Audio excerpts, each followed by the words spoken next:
world where myth and reality collide, the forces of good and evil engage in an epic battle. The Demon King, Maha-Ash, has unleashed his wrath upon the world, leaving destruction and chaos in his wake. But the gods are not silent. Lord Vishnu, the preserver of the universe, has descended upon the mortal realm to put an end to Maha-Ash's reign of terror.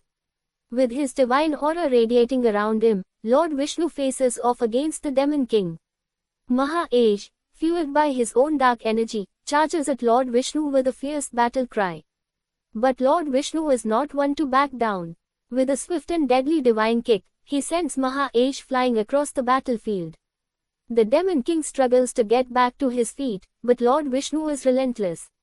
Lord Vishnu, a divine warrior with godly strength, speed, and agility. He wields divine kicks and punches that can vanquish evil forces.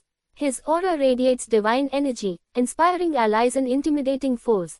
He unleashes a flurry of divine punches, each one landing with precision and force. Maha-Ash stumbles backward, his defenses weakening with each blow. Finally, with one final and mighty divine kick, Lord Vishnu strikes the decisive blow. Maha-Ash's body dissipates into nothingness, his dark energy banished from the world. With the Demon King defeated, the world is once again at peace. Lord Vishnu's divine intervention has saved the day, and the people rejoice at their newfound freedom. The battle may be over, but the legend of Lord Vishnu's bravery and strength will live on forever.